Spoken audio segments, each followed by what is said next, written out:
Join our community by subscribing. Every click helps us share more stories like this one. The introduction.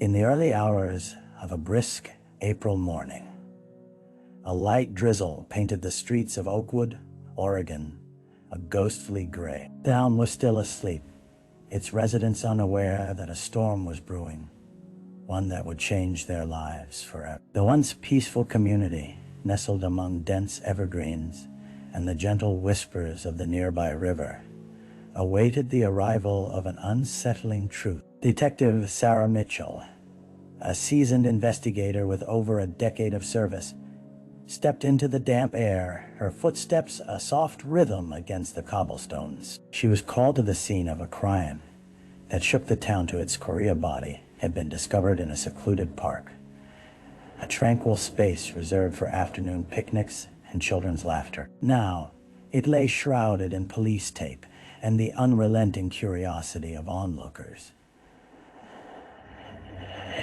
Here she sighed. The bitter scent of wet earth mixed with the metallic tang of blood sent a shiver down her spine. The victim, a local high school teacher named David Prescott, was found face down in a cluster of ferns, his shirt pulled up, revealing grisly wounds. A tightness gripped her chest. This was not just a murder. It was a violent act that had invaded the heart of their community. The air was heavy with a blend of regret and urgency as she briskly surveyed the scene. Crime scene investigators moved with deliberate precision, taking photographs, collecting evidence, and whispering amongst themselves. The rustle of leaves in the wind seemed to echo a silent plea for justice.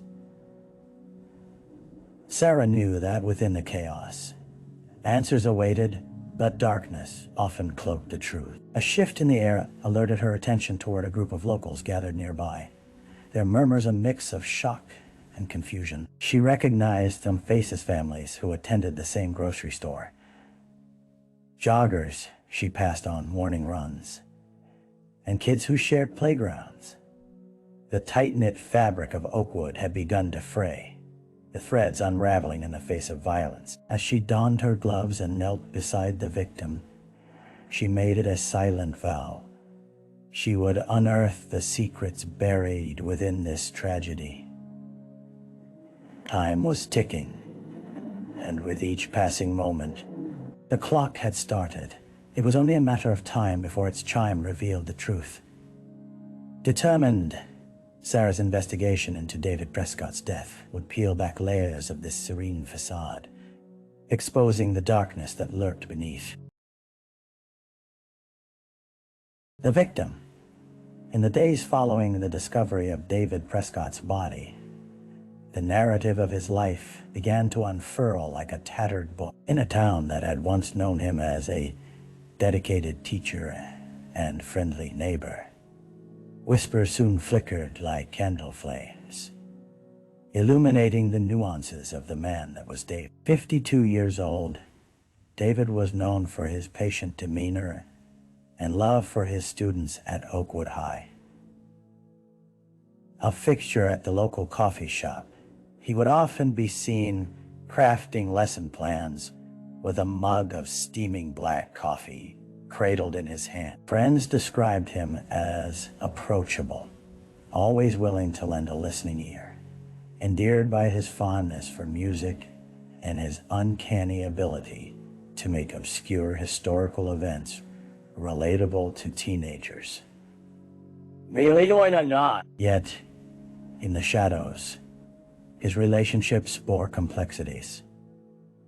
As Sara pored over David's interactions, she learned of a small circle of close friends, bound by shared experiences and laughter. And within that circle lay secrets, some whispered in dark corners, others shared among trusted confidants. It appeared that David's affection for his students extended beyond the curriculum, breeding murmurs of favoritism that had seemed harmless to most but had raised eyebrows among others.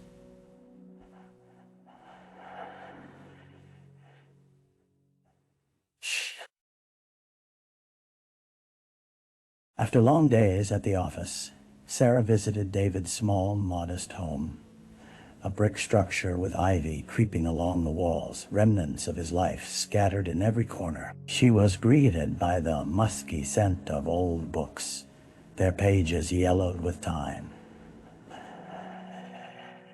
An unrefined gallery of history that revealed the depth of his intellect. A piano rested against the wall, dust collecting on the keys, hinting at a passion long since dulled by the passage of years. The carefully arranged photographs displayed various moments: a cherished family gathering, the excitement of students during a school play. But beneath the surface of warmth, a meticulous observer would sense an undercurrent of melancholy. The absence of a spouse or children tinged the home with loneliness, as if echoes of silence surrounded her. Drawing her attention was a dust-covered journal resting open on the dining table, its spine cracked and pages filled with clear, neat handwriting. As she flipped through, she discovered entries that traversed from mundane daily events to heartfelt musings about education and society.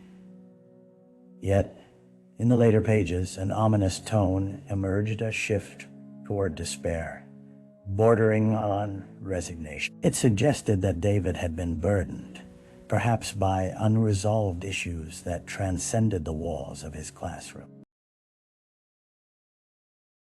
Sara's heart sank. A budding resentment grew chapter by chapter, a life threaded with dreams, dashed by some unnameable dread. As she left David's home, she pondered the questions that churned in her mind. Who was this man beyond the walls of Oakwood High? What had driven him to such depths? With an enigmatic blend of admiration and confusion, Sara knew David's story was now entwined with her own. The treasure trove of insights whispered of unfulfilled promises, betrayal, and longing. As she headed into another restless night of investigation, she steeled herself for the unraveling facade that would eventually reveal the man lying cold in the park, a victim of not only crime, but of circumstances that spiraled beyond control. The crime scene. The following morning, as dawn broke through the clouds, Detective Sara Mitchell prepared for a return to the park where David Prescott's life had been tragically cut short. The air remained cool, a lingering reminder of the rain from the night before. But that did little to dampen the urgency in her veins. Today, she needed to understand more. Every detail of the crime scene had to reveal its secrets, like a puzzle waiting for a deft hand. Winding through the park's gravel paths, she was again met by the stark contrast of nature's serenity against the brutality that unfolded amidst the greenery. The crime scene had transformed since her first visit. Investigators had meticulously combed through every inch of the area overnight, preserving the integrity of the evidence, while nature resumed with its indifferent splendor, a chirping bird, the rustle of branches, the gentle lap of water in the nearby creek. Blue tent barriers marked the area of interest, but the innocence of the surroundings felt heavy with a haunting atmosphere. She stepped beyond the barriers, her boots crunching through damp leaves. Where David had lain was now marked with an evidence placard. The forensic team had collected DNA samples and removed potential murder weapons. Yet the shadows of what occurred lingered, echoes of fear riding on the wind. Sara's attention shifted to a nearby bench, a weathered structure carved with the names of park visitors, where love once flourished. This seemingly harmless spot now bore witness to harrowing events. As she examined the surroundings, something caught her eye: a small, white button, its smooth surface contrasting sharply with the rough earth. She carefully bagged it, contemplating how such details could uncover facets of the story. Moving deeper into the foliage, she encountered the disarray around the base of a tree, the ground disturbed, as though a struggle had taken place. A grim realization settled over her. David hadn't only been murdered. He had fought for his life. The thought sent a shiver through her bones as she traced the potential scuffle, her heart racing. Each shift of debris revealed a narrative buried beneath whispers of silence, echoes of the final confrontation that had taken place. Nearby, a small group of witnesses huddled, their eyes darting nervously as they exchanged hushed conversations. Sara approached with cautious resolve, intent on sifting through the fragments of information they may unwittingly provide. Their statements could hold the key to the timeline before David's last moments.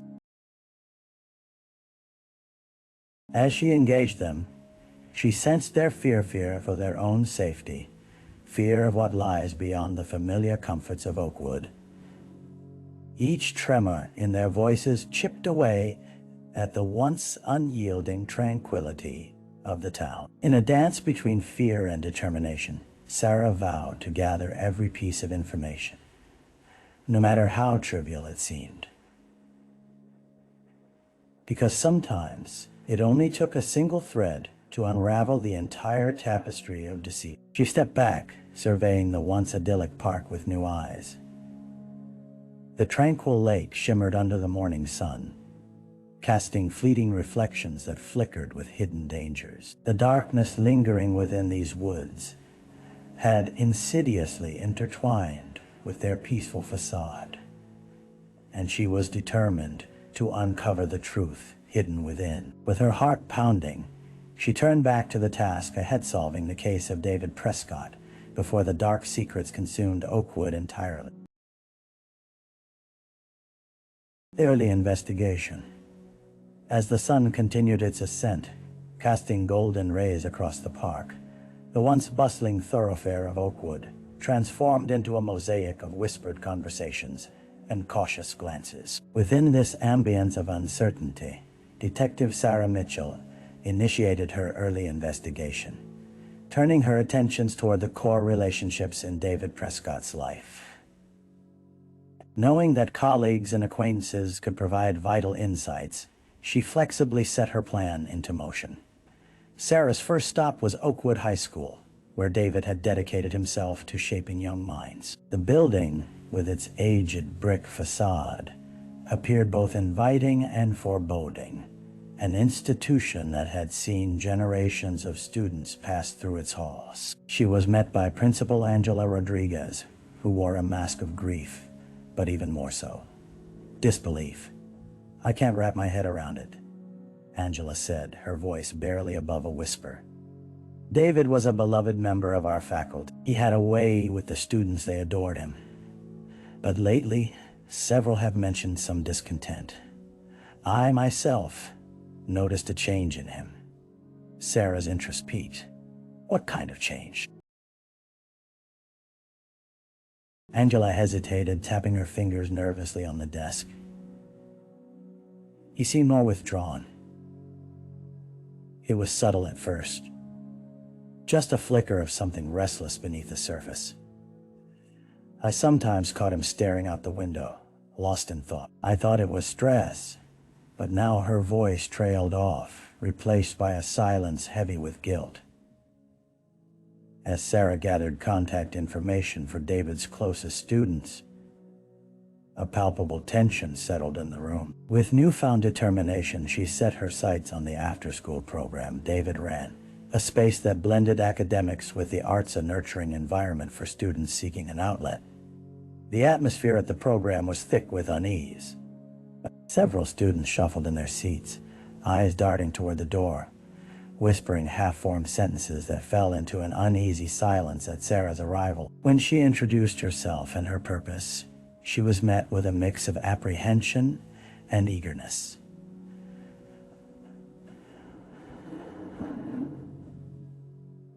Among them was Jessica, a sophomore with bright, inquisitive eyes that glimmered with suppressed emotion. "He believed in us," she said, her voice wavering. Last week he pulled me aside and said I had potential. I promised him I would work harder. I should have known something was wrong. Sara leaned in, her own heart heavy with earnest sympathy. Did you notice anything unusual about him? Anyone he seemed concerned about? Jessica hesitated, her brow furrowing as she relayed the story about a group of students who had become increasingly combative toward David, feeling he was unfair to their lack of effort. They called him names, she said, voice thick with emotion. I didn't think it was serious.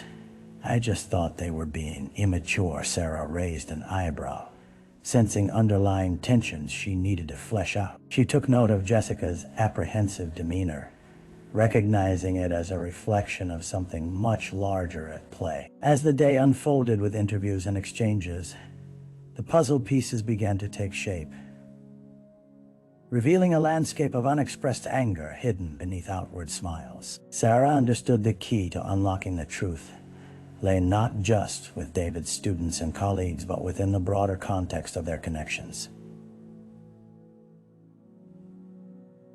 She cautiously cataloged each name, each hint of trouble, and moved forward with a resolute heart. There was a storm brewing within the walls of Oakwood High, a tempest born not just from grief, but from unresolved conflicts that reached far beyond the trivialities of teenage angst. David had become a catalyst, and as she left the school that day, Sara knew that uncovering the roots of this tension could be vital to leading her to the person responsible for his tragic death. The investigation was gathering momentum, and as she navigated the unfolding mystery, she was determined to ensure that it wouldn't remain a mere footnote in Oakwood's history. The dead ends.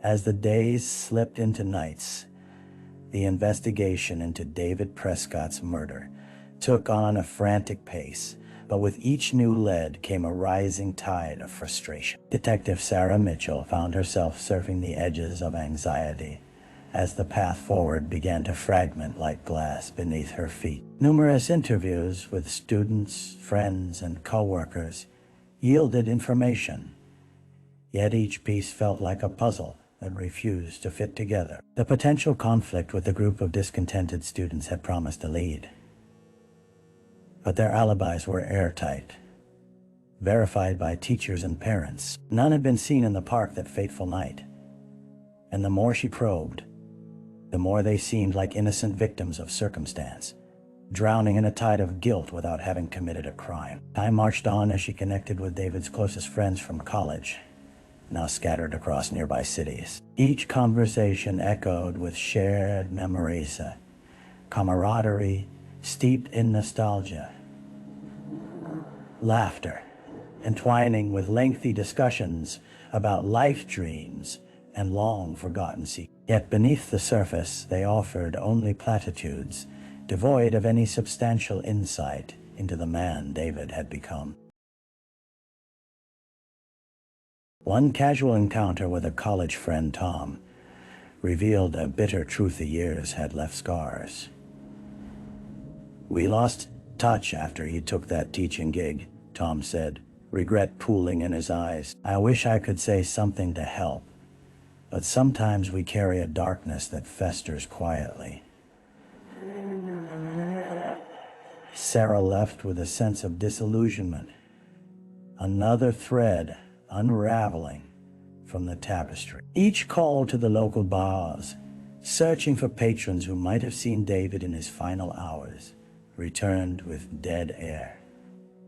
He came in, he was quiet, often the same refrain, ultimately leading to more questions than answers. After several long days of what felt like chasing shadows, she decided to revisit the park one last time, determined to grasp anything she might have missed.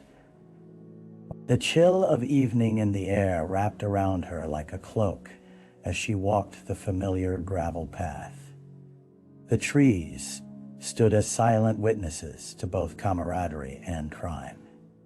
It was absurd, like peering into a storm cloud, hoping to see the sun. As dusk settled, she meandered through the undergrowth, half hoping for a flash of color among the brown and gray, for something tangible that outlined a clearer picture. Then, in the waning light, she spotted a silhouette, small collapsible chair, discarded by the base of a tree, streaks of mud marking its legs.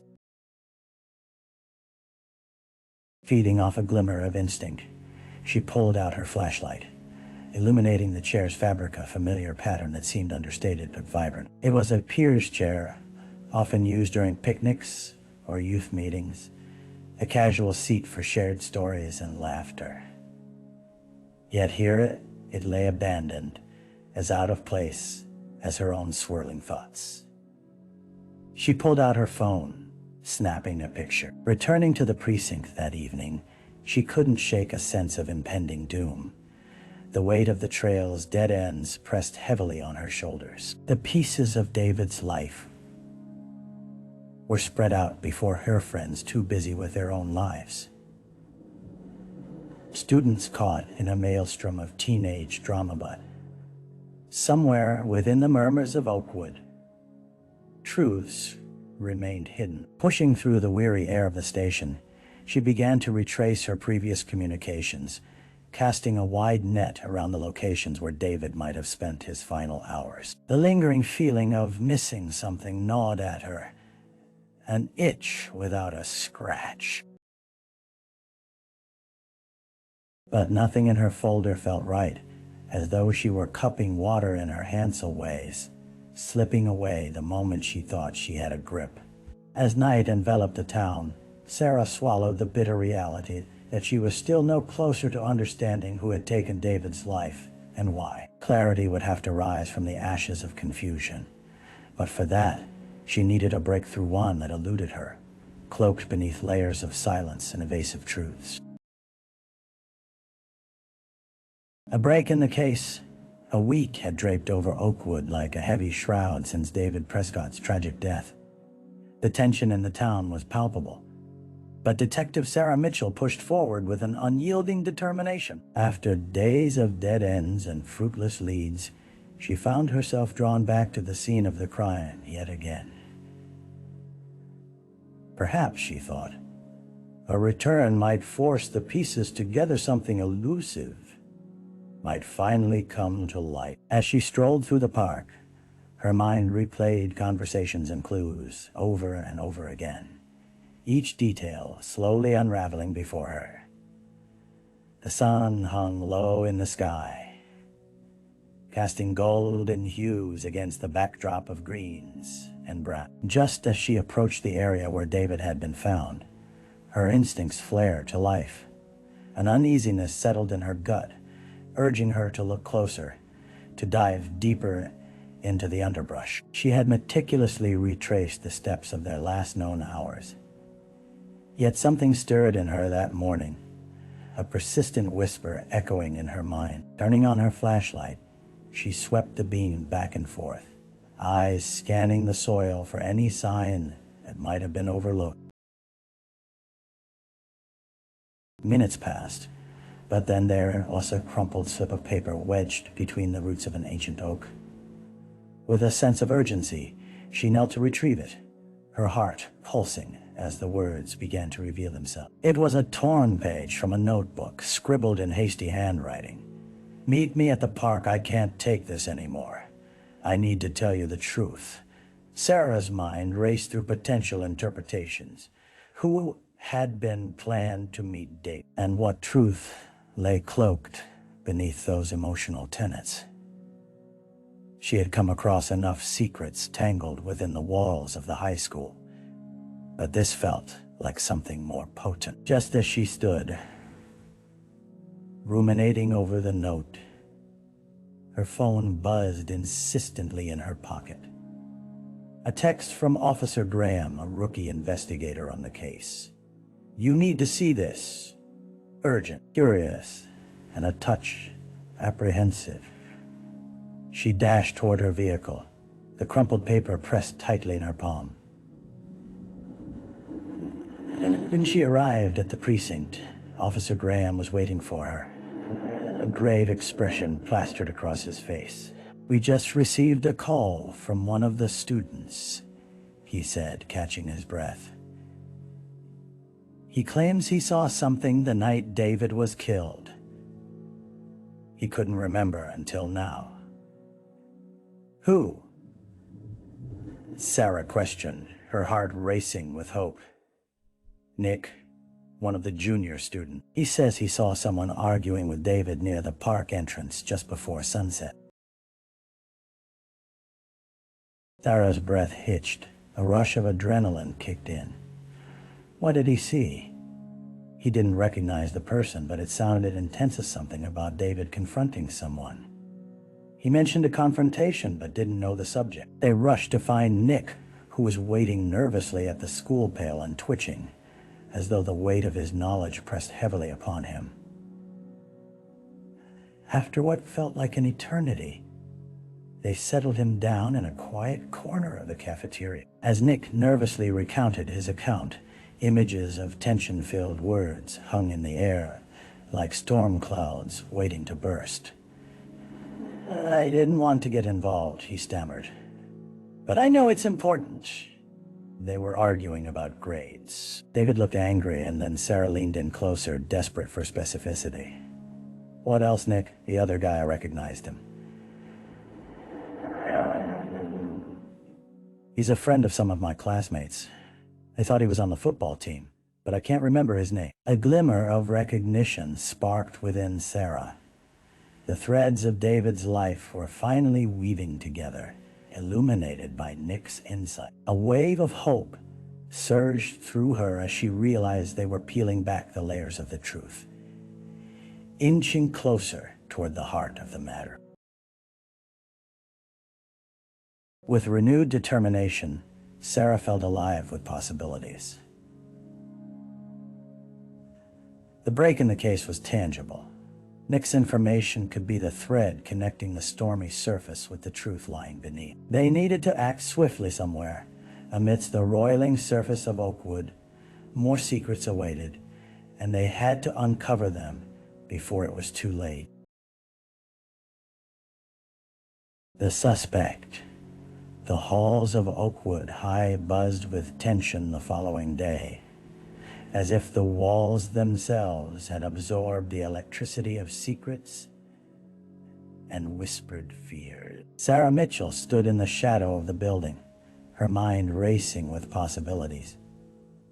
Armed with the newfound information from Nick, she knew she needed to identify the suspect lurking behind the veil of David Prescott's death. After cross-referencing Nick's description of the Studenta football player, known among his peers as Jake Warren, Sara learned that he had a record of disciplinary issues, a cluster of detentions for disrespect and bullying. As she approached a group of students lounging in the courtyard, she caught snippets of their conversations, alternating between laughter and fearful whispers. She could almost hear the undercurrents, anxious comments about David, dark and simmering tensions sweeping beneath the facade of teenage bravado. With resolve, she headed to the gymnasium, where the football team practiced in the late afternoon. As she walked through the entrance, the unmistakable scent of sweat and polish wafted towards her. She caught sight of Jake at the far end of the court, executing drills with a group of teammates. He was tall, built like a bull, confidence radiating from every movement. Yet there was something else in intensity that felt jagged, as if anger simmered just beneath the surface. Sara approached the group, her badge visible, commanding immediate attention. The laughter turned to whispers, eyes darting between her and Jake. She sensed the palpable fear surrounding him, a world built on bravado cracking at her touch. "Jake Warren," she stated, her voice steady as she gestured for him to step away from the group. "I need to ask you a few questions about David Prescott." He straightened, his confident facade faltering ever so slightly. "What do you want?" "I'm not here to intimidate you, but I need your cooperation." She responded coolly. Your name has come up in connection to his death. His jaw clenched, and for a moment, something flickered in his eyes, defensiveness, or maybe guilt. It was fleeting but unmistakable. I didn't see him that night. He snapped too quickly. Nick says he witnessed an argument between the two of you. Sara pressed. Can you explain that? Jake shifted uncomfortably, glancing at his teammates, who exchanged wary looks. Look, it was nothing. We had a disagreement about grades didn't mean anything. Sara narrowed her gaze, parsing the myriad of emotions dancing on his face. Do you remember what you said? And why would that escalate to a confrontation?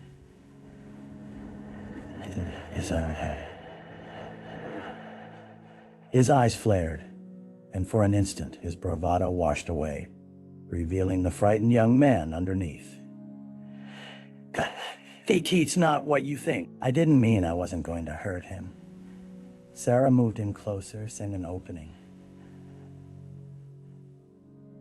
How did it turn physical then? Did he threaten you? No. It was just words, okay? He told me I would regret it if I didn't start taking things seriously. I walked away. Nobody got hurt. Yet something in his tone felt off, like the dishonest tension of a poorly composed lie. As she pressed further, Jake's initial defenses seemed to crumble, ill-defined emotions surfacing amidst the bravado. Sara saw a glimpse of vulnerability laced with a thin film of anger, of boiling rage and reckless anxiety he desperately tried to suppress. Did you follow him afterward? Sara probed gently. Did you threaten him? No. I was just upset. I didn't want to get kicked off the team, he spat, frustration tinging his voice. He had no right to talk to me like that. Sara noted the flicker of more than just anger. There was something deeper beneath Jake's bravado, tinged with both fear and a need for control. The depth of his emotions, the earnestness of his response, even as he deflected responsibility, pulled at the underlying tension of the case. Where were you the night of his death? She questioned, her intent consuming every word. Jake hesitated, eyes darting. I was out with friends. Can anyone corroborate that? Yeah. We went to a party. It's not like I kept records of it. He fumbled, defensiveness rising again. Underlying anger flickered in the air around them, and with careful consideration, Sara knew pressing further would only close him off.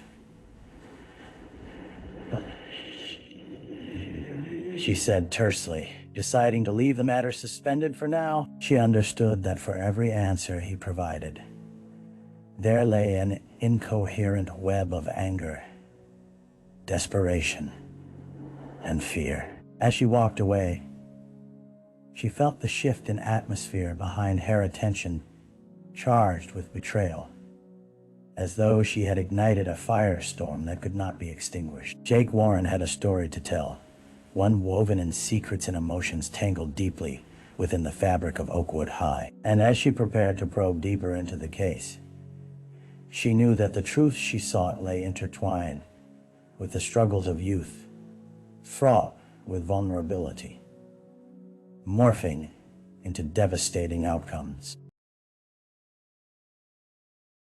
The trial. Months had passed since David Prescott's life was abruptly ended, and the hum of life in Oakwood felt forever altered. The sun shone bright over the small town, but a pall hung heavy like a dark cloud over its residents, burdened by a grief that had not yet resolved. As sadness permeated the air, the trial for Jake Warren began, the courtroom thick with tension, anticipation hanging like static. Detective Sara Mitchell sat in the back, her hands clasped tightly in her lap, a mixture of hope and anxiety swirling within her. This trial would finally bring the truth of David's death to light. Yet she couldn't shake the sadness that clung to the memory of the man he had been: a teacher, a friend, beloved by his students. The essence of his legacy was a fragile thread, and the weight of it all pressed heavily on her heart. As the gavel struck, the courtroom fell silent. Jake entered, flanked by his attorney. He wore a weary expression, a shadow of defiance barely concealing the depths of uncertainty beneath. Sara noted the flash of familial support from the gallery high's parents, seated quietly behind him. A combination of loyal guardians and frightened outsiders now caught in a web that spiraled far beyond their control. The opening statements began, the prosecution presenting a compelling narrative of Jake's aggression toward David, revolving around deeply repressed anger surrounding academic failure and personal insecurities. Clips of testimonies played out before the gathered crowd. Fragments of David's pupils speaking of their beloved teacher, a man who had dedicated his life to the betterment of others. The stark contrast, a stinging indictment against Jake's youthful impetuosity. Then it was time for the defense to take the stand. They painted a picture of a boy overwhelmed by the pressures of adolescence, exemplifying the complexities of youth transformed into tragedy. His attorney urged the jury to remember their own youthful mistakes, the foibles of teenage temper and misunderstanding. Jake's remorse was palpable, but Sara could feel the undercurrents of denial and self-preservation rippling through his defense. Sara wasn't just observing a trial, she was peering beneath facades, dissecting the fractured bonds that had led to this moment. Each witness revealed the chaotic world of adolescence, friendship, betrayal, emotions, forging a landscape where anger could warp into a fatal encounter. Witness after witness bore witness to Jake's volatile nature, but they also illustrated the pain of youth navigating tumultuous waters, caught in a storm of pressure and expectation.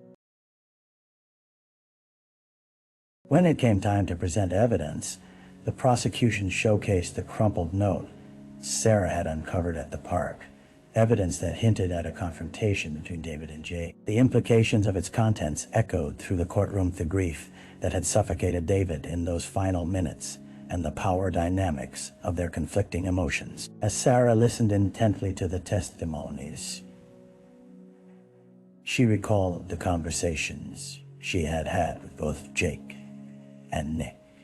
A pattern, a erosione of misguided rage, miscommunication, and youthful bravado, spiraling into irrevocable consequence. It painted a troubling portrait of a young man struggling to reconcile his actions with the devastating aftermath they had wrought. Finally, as the defense rested, Sara's heart sank. She could already sense the mixed messages pervading the atmosphere, the blurred distinction between culpability and innocence, the complexity of adolescence tangling with accountability. But in her gut, she felt Jake's regret was deeper than most might understand, raw and tinged with an emotional fallout that intertwined with the tragic loss of David's life. The closing arguments culminated with echoes of uncertainty as conflicting narratives played out before the jury. Ultimately, the decision lay in their hands, a fragile balance of personal sentiment against a world steeped in grief and rage.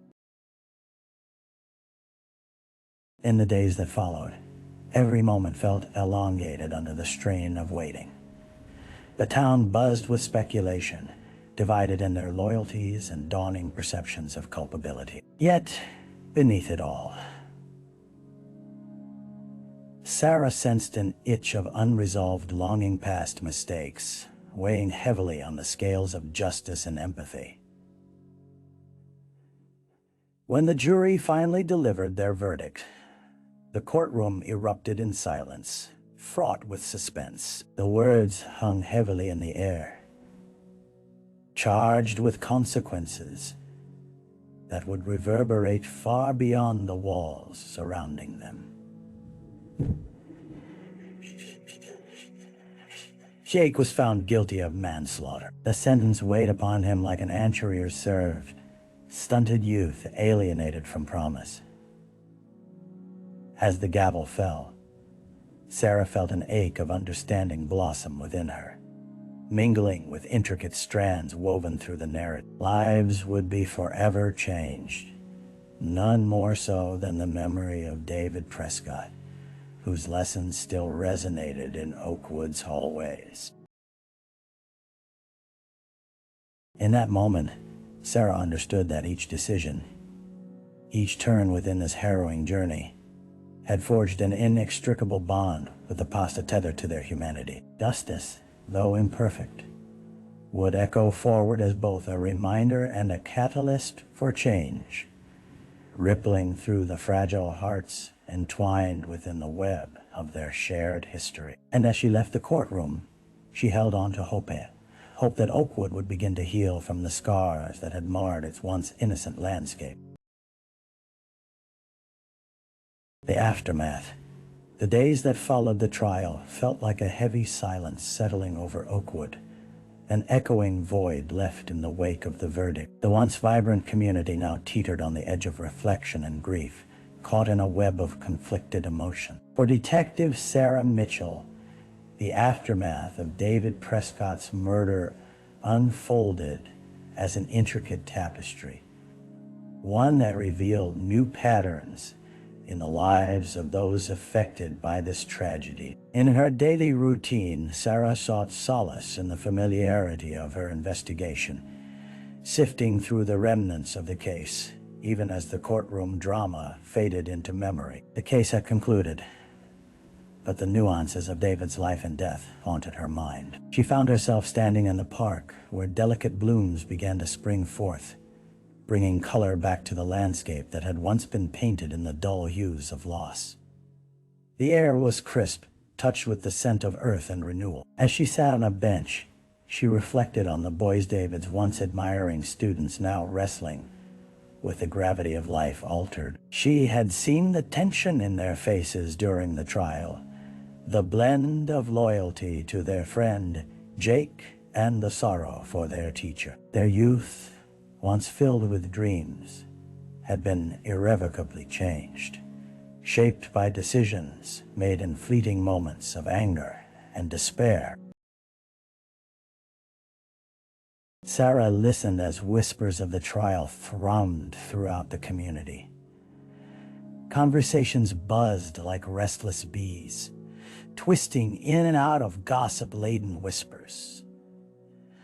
Some defended Jake, citing the folly of youth and the stress of adolescence. Others mourned David, venerating his legacy while grappling with their own culpability and allowing the cycle of turmoil around him to escalate unaddressed. In those quiet moments beneath the trees, Sara spotted familiar faces, a group of students gathered, most notably Jessica, the girl who had once shared her thoughts about David's influence. This time, she held a floral bouquet, delicate petals swaying in her hands, as they whispered a collective offering to the memory of their teacher.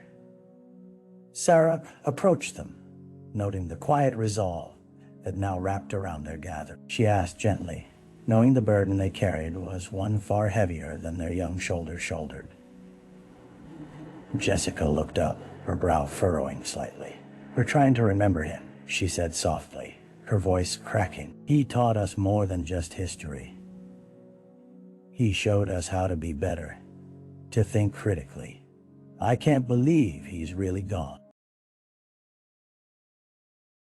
Sara smiled sadly, her heart warming as she recognized the impact of David's lessons. Empowered, she offered to support the students in organizing a memorial projecting opportunity that would reflect their journey, one that intertwined compassion, understanding, and community healing, transcending the somber note of loss. As the weeks drifted by, the memorial grew, transforming an area of the park into a space of reflection and connection.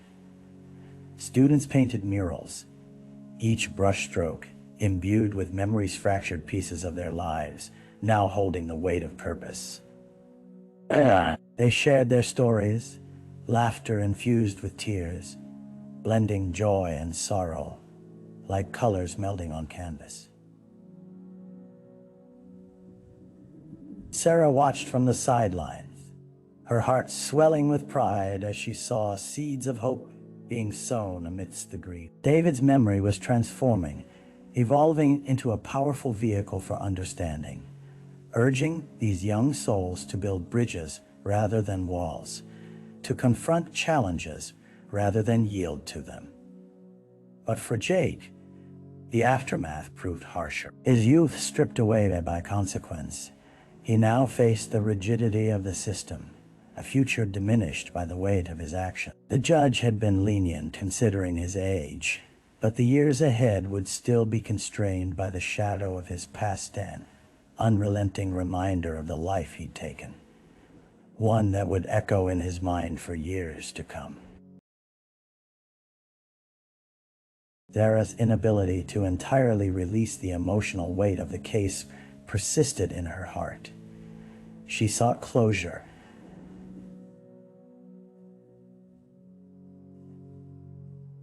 and in the shared community healing, she found a semblance of solace. Every mural, every gathering, a testament that even in darkness, seeds of light could sprout. As the season shifted, the story of David Prescott persisted, woven into the fabric of Oakwood, forever a part of its legacy, leaving an imprint on the hearts of a generation. With each new leaf that sprouted and every flower that bloomed, Sara understood, while some wounds may never fully heal, growth could emerge from even the deepest pains. In the end, they were all touched by tragedy, bound together by experiences that unraveled and rewove the threads of their lives. Together, they would honor David's legacy, forge their paths toward understanding, and help each other navigate the aftermath, the intricate, messy journey of healing intertwined within the shared understanding of life's fragility.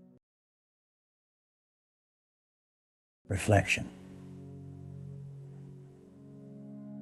As Sara Mitchell stood on the threshold of the park, she felt the gentle warmth of the sun touch her skin, contrasting sharply with the emotions swirling in her heart. The mural created by the students stood vibrant against the backdrop of shifting seasons, each stroke a story, a piece of David's spirit forever etched into the community. She couldn't help but reflect on the journey that had led them all here, the winding paths of grief, anger, and eventual clarity. Months had passed since the trial, yet the weight of the case lingered within her, hovering like a specter that refused to let go.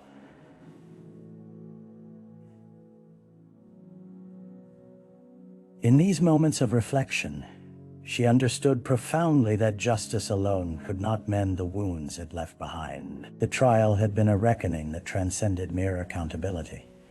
It had peeled back layers of childhood innocence, revealing the complex threads of human emotion, youthful decisions, and the societal fabric that intertwined them all. Sara realized that with every fading day, a sense of healing cultivated itself in Oakwood. The loss of David was not merely a tragedy, but a catalyst for growth. Each mural, each gathering in the now celebrated park revealed their collective promise, a vow to listen, learn, and empathize deeply.